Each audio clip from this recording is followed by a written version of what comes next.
hembusan fajar membawa serta ketenangan khas selatan yang dipenuhi aroma melati dan perenungan dalam diam. Aku mendapati diriku tak bergerak di seberang gerbang besi tempa yang melindungi kapel San Isidro, tempat peti mati Esteban bersemayam di antara kaca patri dan doa-doa khusyuk. Dari posisiku di trotoar, aku bisa mengamati seluruh pemandangan. Mobil jenazah berwarna hitam mengilap, iring-iringan mobil SUV dan sedan mewah, serta para pelayat yang masuk, sebagian dengan tatapan tertunduk, yang lain menyunggingkan senyum, basa-basi dengan ponsel dalam mood senyap. Dan di pusat dari semua itu, ada putriku, Amalia, menunggu di kaki tangga utama.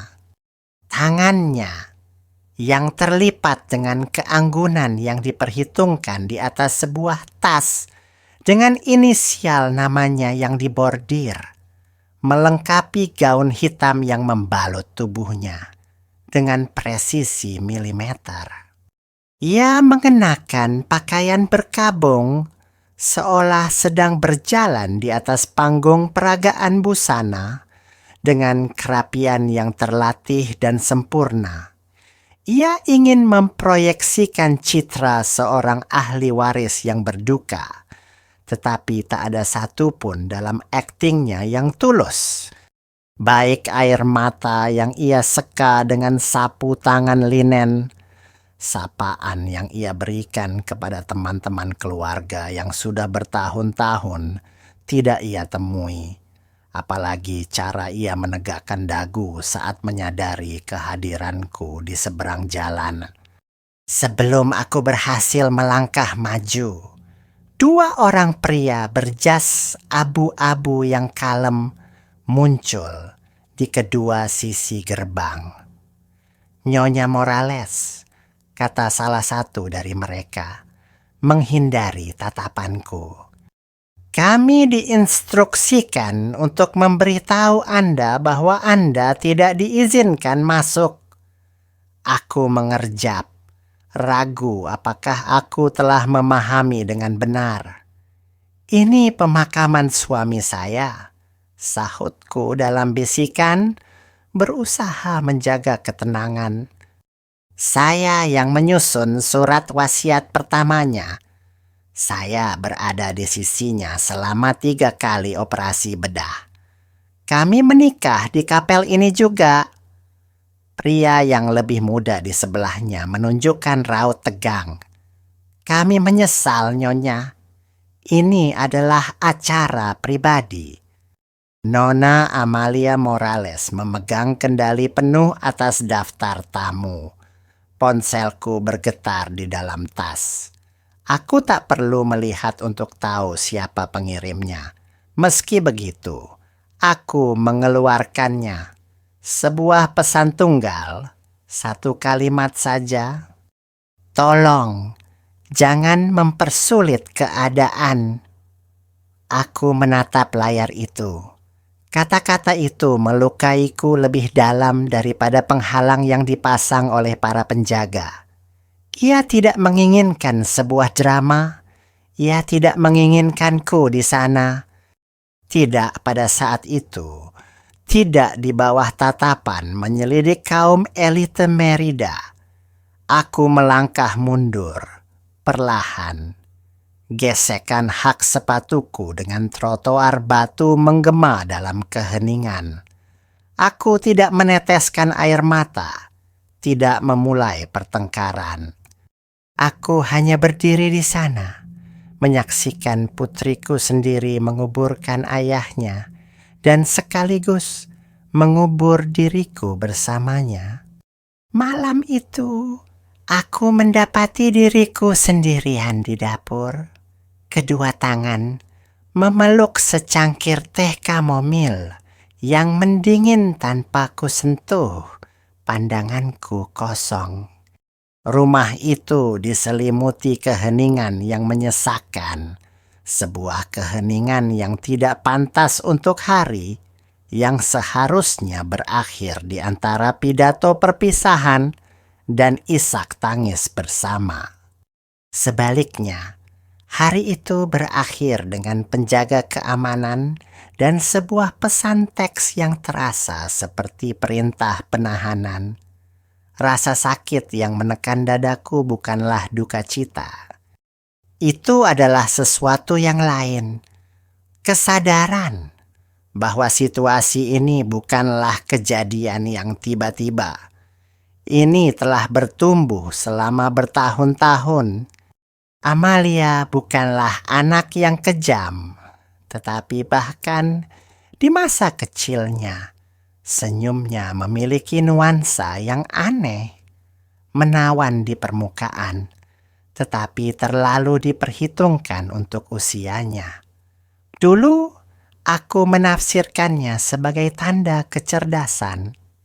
Mungkin memang begitu, atau mungkin itu adalah hal lain. Aku masih ingat musim panas saat ia berusia 12 tahun. Ia mengambil buku cekku dan memalsukan tanda tanganku untuk membeli sepasang sepatu bot berkuda berwarna putih. Ketika aku menemukan kwitansinya tersembunyi di bawah kasurnya, ia tidak menangis atau memohon ampun. Ia tersenyum, bukan dengan kegembiraan, melainkan dengan keyakinan. Seseorang yang tahu dirinya begitu dicintai, sehingga tidak akan pernah ditinggalkan. Dan aku memaafkannya. Tentu saja, aku selalu memaafkannya. Resital piano, lutut yang terluka, janji-janji yang tak ditepati, yang disamarkan sebagai amukan khas remaja. Aku memaafkan segalanya. Aku meyakinkan diriku bahwa itu adalah tugasku. Akulah yang membesarkannya, nyaris sendirian, sementara Esteban bepergian dari kota ke kota, lebih sibuk mengumpulkan modal daripada membesarkan anak-anaknya. Akulah yang tetap tinggal, yang menyiapkan makan siang, yang menghiburnya saat patah hati, dengan mengabaikan setiap tanda bahaya. Dan sekarang, aku di sini, meminum teh di rumah yang sepi sementara putriku mengucapkan selamat tinggal terakhir kepada suamiku tanpaku. Sebuah suara memberitahuku ada surel baru. Aku membuka laptop dengan perasaan berat yang tak bisa kujelaskan. Subjeknya singkat dan profesional. Penyelesaian warisan Esteban Morales. Terlampir sebuah berkas PDF hasil pindaian. Tanda tangannya baru dan bahasanya tidak ambigu. Semuanya, setiap sen, setiap properti, termasuk kediaman megah di Avenida Colon, menjadi milik Amalia. Sendirian, tak ada penyebutan namaku sama sekali. Aku membacanya 2-3 kali. Tehnya sudah dingin membeku, tetapi denyut nadiku mulai bertambah cepat. Putri yang telah kubesarkan tidak hanya melarangku datang ke pemakaman, tetapi juga telah melenyapkanku dari warisannya. Namun, di lubuk hatiku yang terdalam, sebuah keyakinan memberitahuku bahwa ini semua belum berakhir. Aku mengemudi menuju rumah besar itu tepat saat fajar menyingsing. Ketika langit masih menyimpan semburat keunguan, sisa dari malam. Tanganku mencengkeram setir dengan kekuatan yang tidak perlu. Aku tidak bisa tidur. Terlalu banyak gema yang bergaung di benakku. Terlalu banyak pertanyaan yang tidak mencari jawaban, melainkan hanya pengakuan. Saat berbelok di Avenida Colon dan melihat rumah itu, aku merasa sesak napas. Bukan karena terlihat berbeda, karena dari kejauhan tampaknya tidak. Fasad batu keabu-abuan, jendela-jendela tinggi, tanaman ivy yang menempel dengan keras kepala di dinding timur, semuanya tetap tak berubah. Hingga pandanganku tertuju pada taman. Mawar-mawar itu sudah tidak ada lagi. Petak luas mawar Inggris yang Esteban dan aku tanam untuk merayakan ulang tahun pernikahan kami yang ke-25 telah dicabut sampai ke akarnya. Sebagai gantinya, kini terhampar lapisan kerikil putih berkilauan diapit oleh 2 pot besar simetris dengan pohon-pohon palem impor. Sebuah pemandangan yang dingin dan tanpa kehidupan.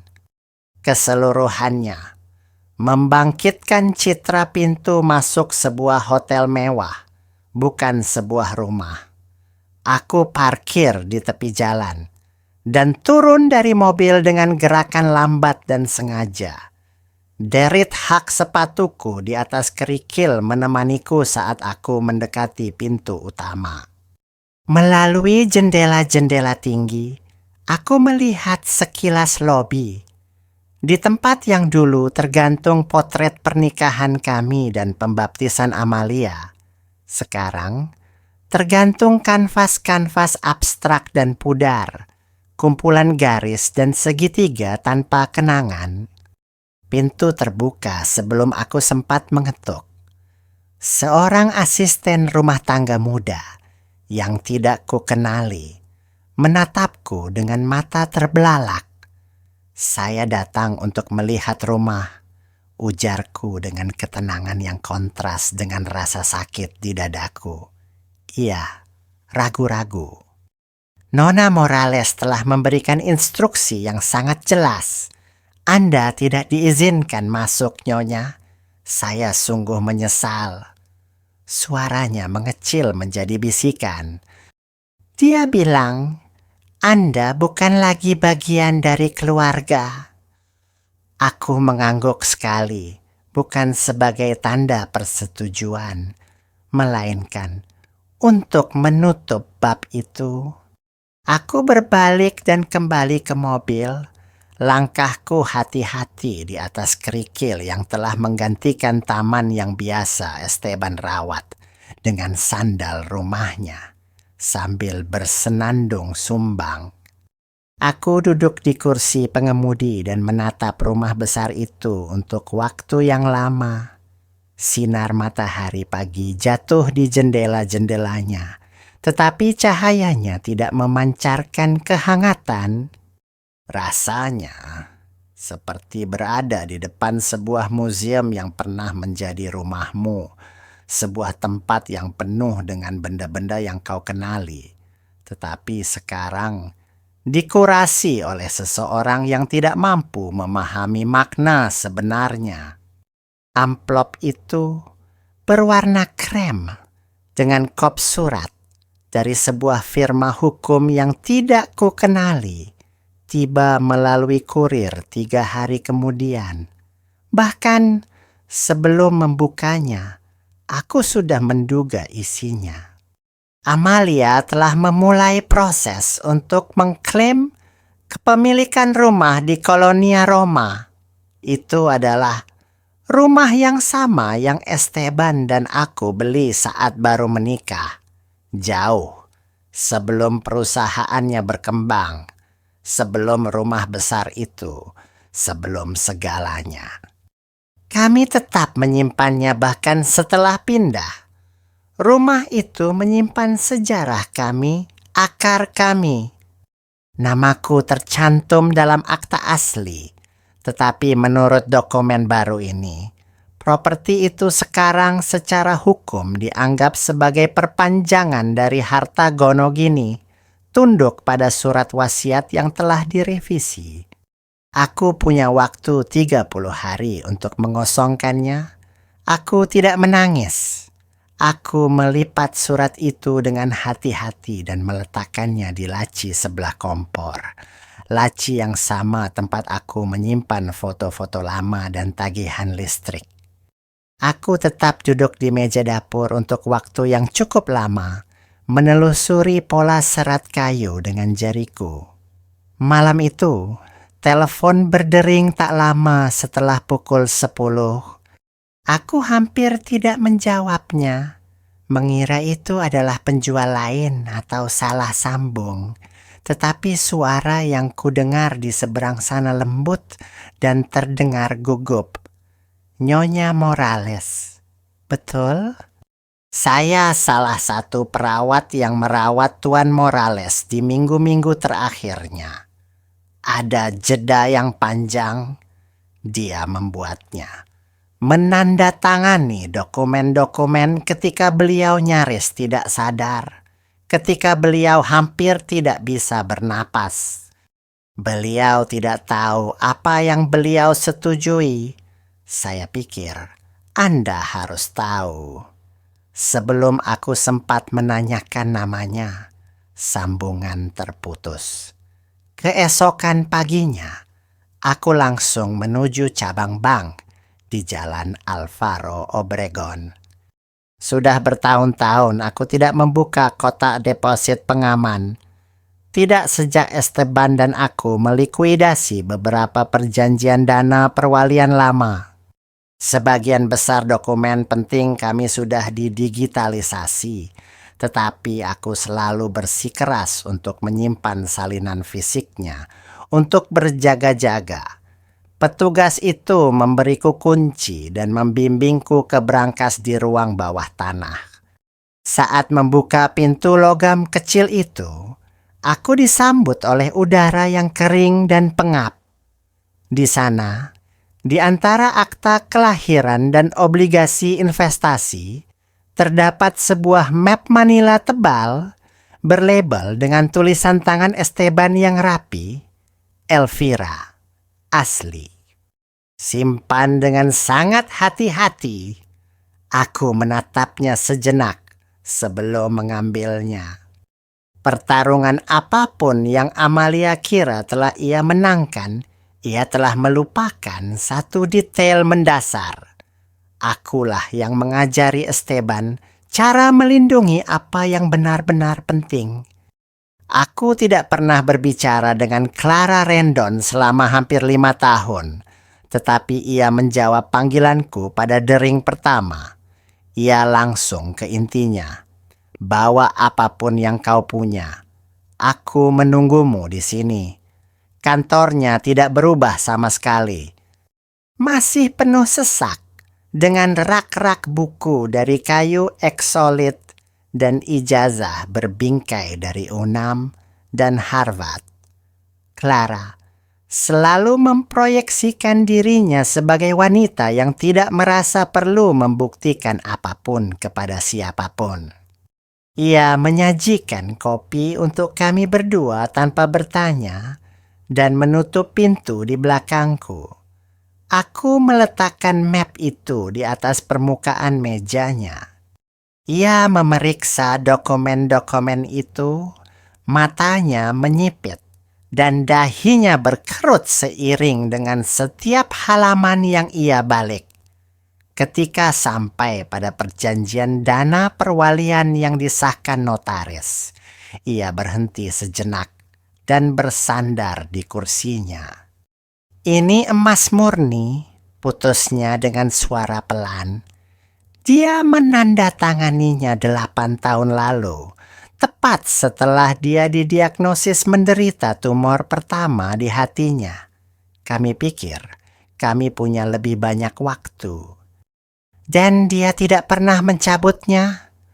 Aku menggelengkan kepala. Tidak ada orang lain selain aku yang tahu keberadaannya. Kami menyimpannya dengan sangat rahasia. Itu adalah langkah untuk melindungi aset kami jika keadaan tiba-tiba menjadi rumit. Dokumen ini menunjukku sebagai wali amanat. Semua properti, termasuk rumah besar itu, beralih atas namaku dan selanjutnya kepada cucu-cucu di masa depan jika Amalia memilikinya. Clara menatapku dengan ekspresi yang nyaris mengagumi. Ini sepenuhnya membatalkan surat wasiat itu. Dia menganggapku mati saat aku masih bernapas, Clara. Aku tidak membuat keributan di pemakaman. Aku tidak berteriak ketika dia mengganti kunci, tapi ini aku menyentuh kertas itu dengan lembut. Disinilah aku menarik garis. Ia mempelajariku sejenak dan kemudian mengangguk perlahan. Kita akan mengajukan mosi untuk menggugat keabsahan surat wasiat dan pada saat yang sama menggunakan surat perwalian ini. Prosesnya tidak akan mudah, tetapi dokumen ini tidak terbantahkan. Kau diam, tetapi kau tidak buta. Aku belajar dari yang terbaik, jawabku. Tetapi kata-kataku memiliki bobot yang lebih besar dari yang kuduga. Karena yang terbaik, Esteban, sudah tiada. Dan orang yang paling kucintai di dunia ini sekarang adalah seseorang yang harus kuhadapi di pengadilan. Sementara Clara mulai menyiapkan rangkaian dokumen hukum pertama, aku menyilangkan tangan di pangkuanku dan memandang keluar jendela kantornya, ke arah kota tempat aku telah membangun seluruh kehidupanku. Badai akan datang, dan aku sudah menunggu terlalu lama. Clara mengajukan mosi 2 hari setelah pertemuan kami. Setibanya di rumah, catatan pengadilan sudah menunjukkan nomor perkara yang ditetapkan dengan namaku di samping nama Amalia, terpampang dalam netralitas dingin huruf-huruf hukum. Roda keadilan telah mulai bergerak.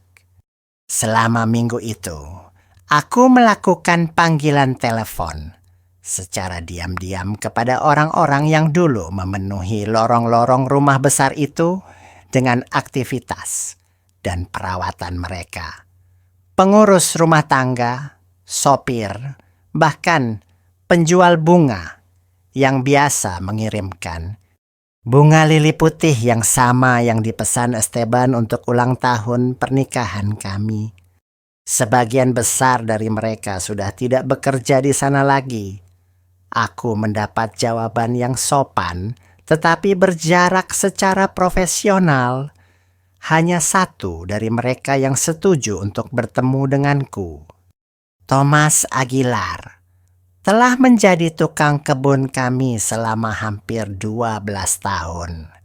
Kami bertemu di sebuah kafe kecil di Kolonia Condesa. Tangannya kasar dan suaranya rendah. Dia mulai mengganti kami semua begitu Tuan Morales terlalu sakit untuk bisa berjalan di taman, katanya, sambil menyeruput kopi yang nyaris tidak ia sentuh. Dia bilang dia ingin staf yang tidak terpaku pada masa lalu. Itu kata-katanya. Semua orang yang mengingatkannya padaku? Tanyaku. Ia mengangguk. Saat Tuan Esteban meninggal, sudah tidak ada lagi orang yang tahu seperti apa tempat itu sebelumnya. Sekembalinya ke rumah, aku duduk dengan laptop yang digunakan Esteban di hari-hari terakhirnya. Laptop yang sama yang menurut Amalia tidak perlu diblokir. Aku tidak berharap banyak. Mungkin aku akan menemukan beberapa surel, pengingat kalender. Tetapi satu pesan khusus menarik perhatianku. Pesan itu dikirim ke kontak pribadi lamanya, seseorang dari masa-masanya di firma investasi. Tidak ada subjek, hanya satu baris teks. Jika terjadi sesuatu, Elvira tahu di mana letak kebenaran. tanda waktu menunjukkan pesan itu dikirim 5 minggu sebelum kematiannya. Aku membacanya berulang kali, mencoba menguraikan makna tersembunyi dalam kata-kata yang sudah syarat makna itu. Ia tidak memberitahuku tentang pesan itu. Ia tidak memperingatkanku tentang niat Amalia. Tetapi di tengah kabut minggu-minggu terakhirnya, ia telah meninggalkan sebuah pertanda untukku.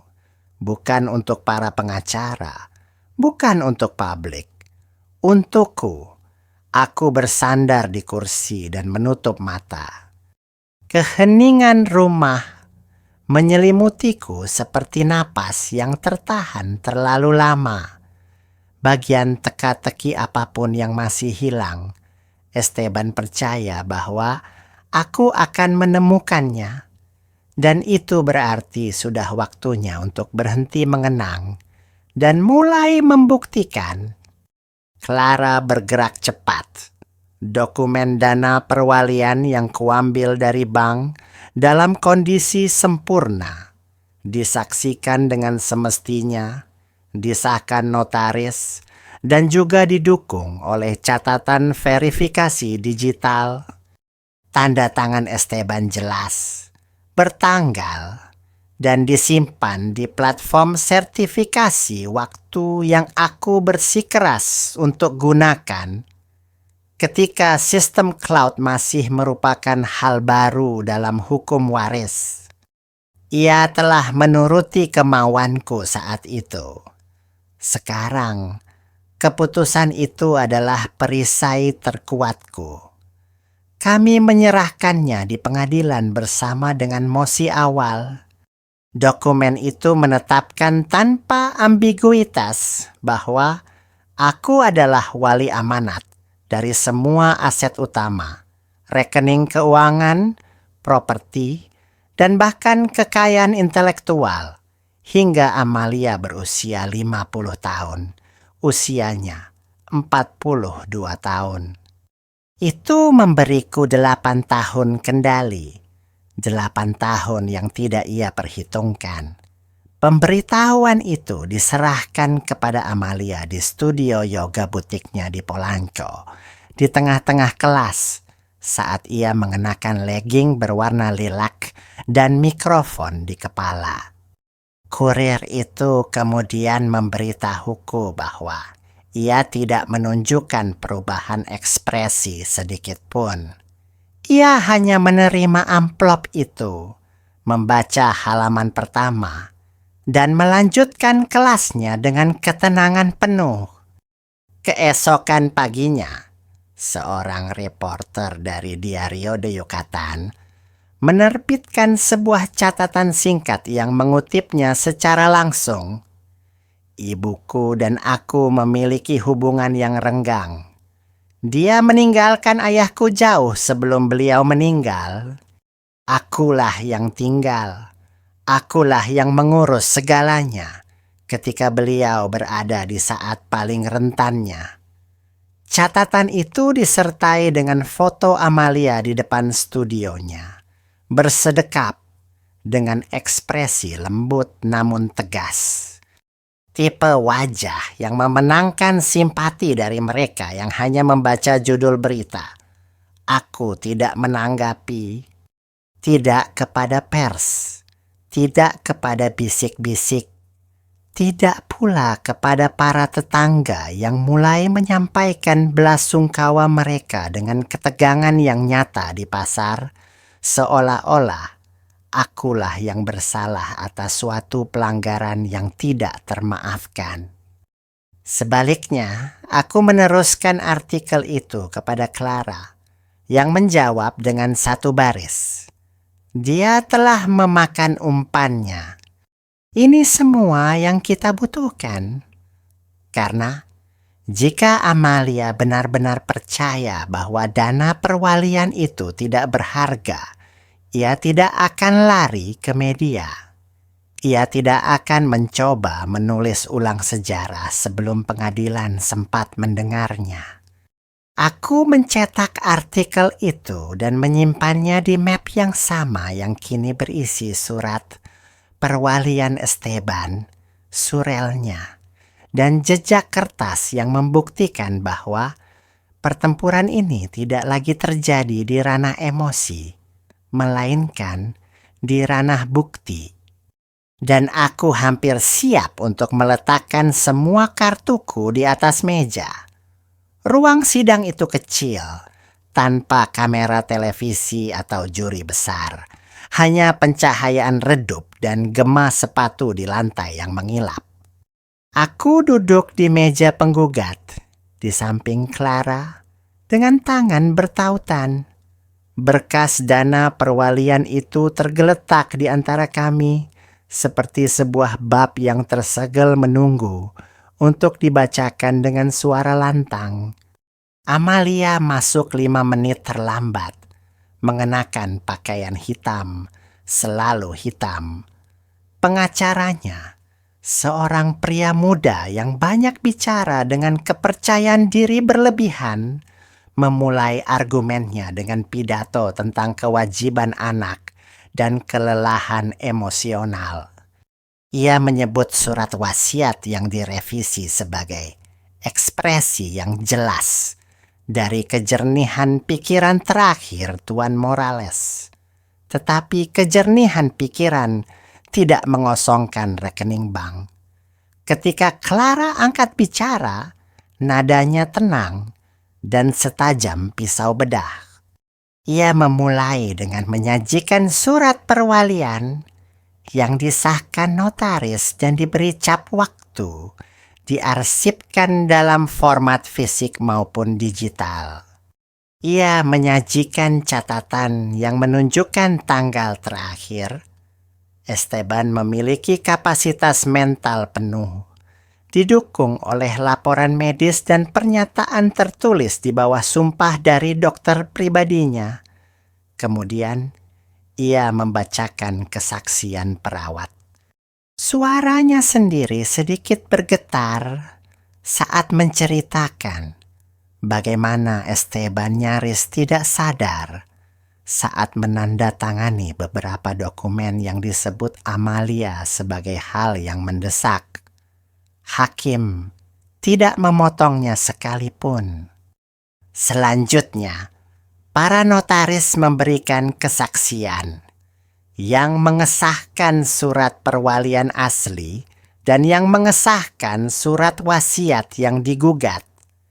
Hanya satu dari mereka yang ingat Esteban berbicara dengan jelas, dan itu bukan yang kedua.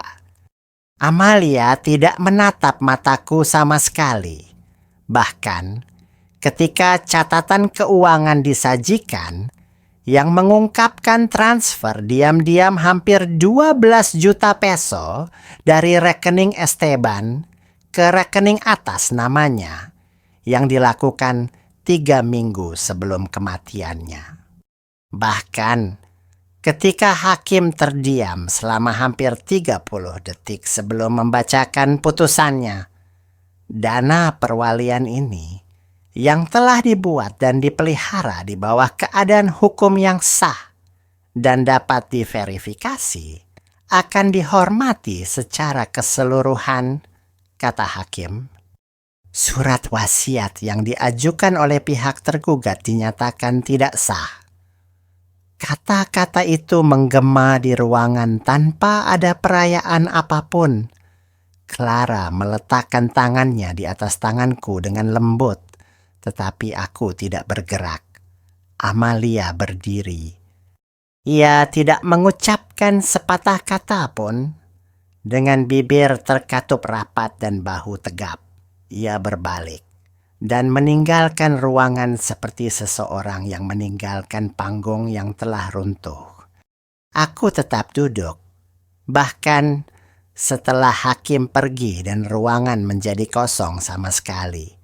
Karena yang telah aku pertahankan bukan hanya sebuah rumah atau sekumpulan rekening bank, melainkan hak untuk bisa mengatakan bahwa ia tidak telah melupakanku.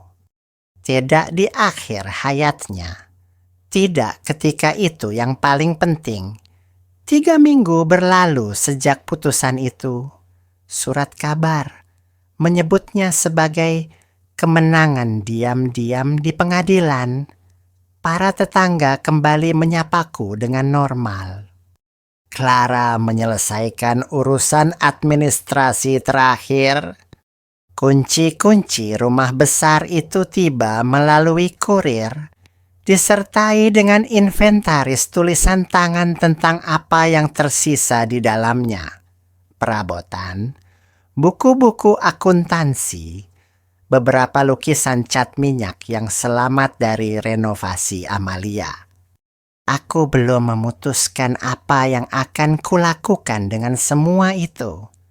Lalu, suatu pagi, tepat saat fajar, ponselku bergetar.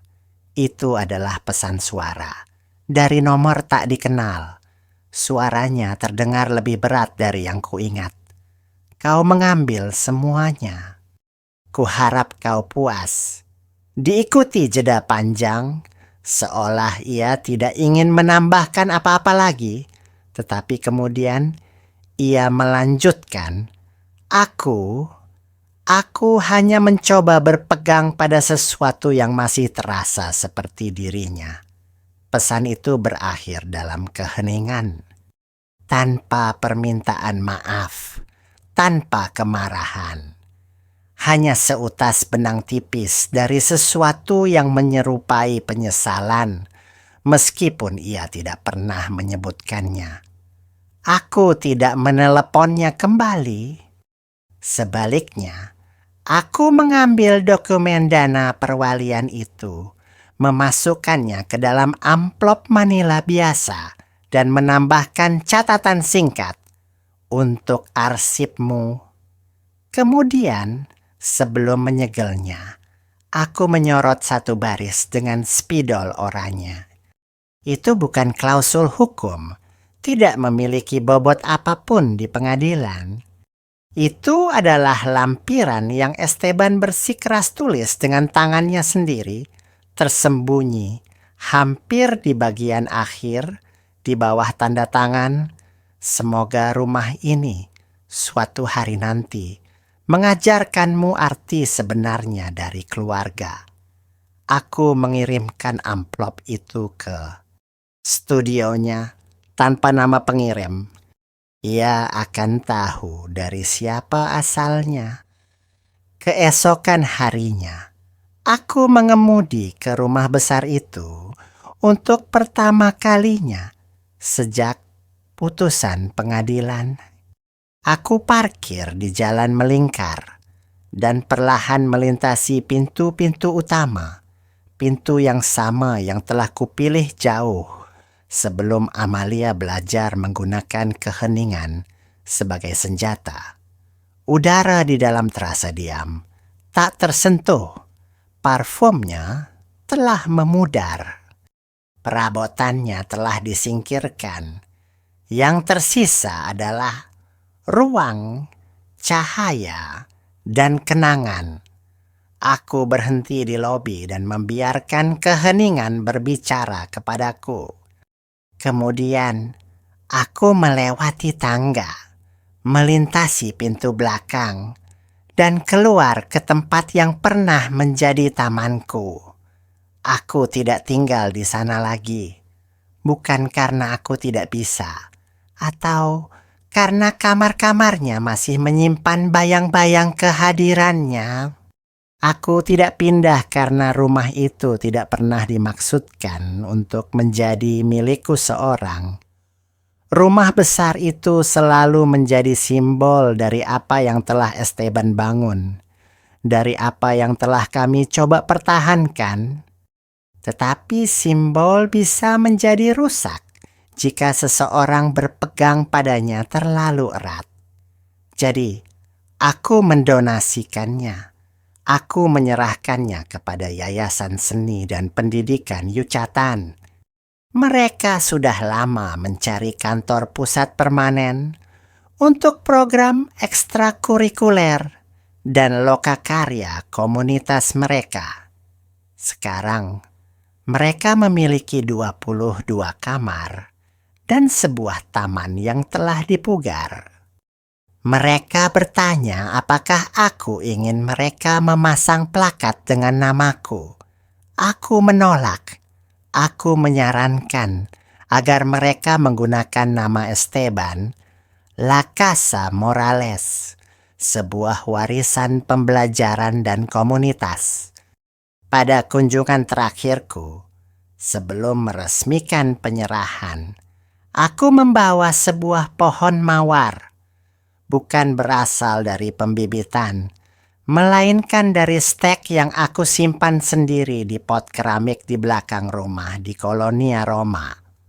Itu adalah tunas dari taman asli, dari taman kami yang kami tanam pada tahun kelahiran Amalia.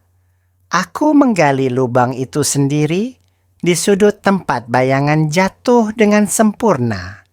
Aku berlutut di atas tanah yang lembut dan menanam akarnya dengan hati-hati ke dalam tanah. Lututku sakit dan tanganku tidak lagi sekokoh dulu, tetapi irama menanam terasa akrab dan menenangkan. Tidak ada yang mengamatiku. Tidak perlu ada yang melakukannya.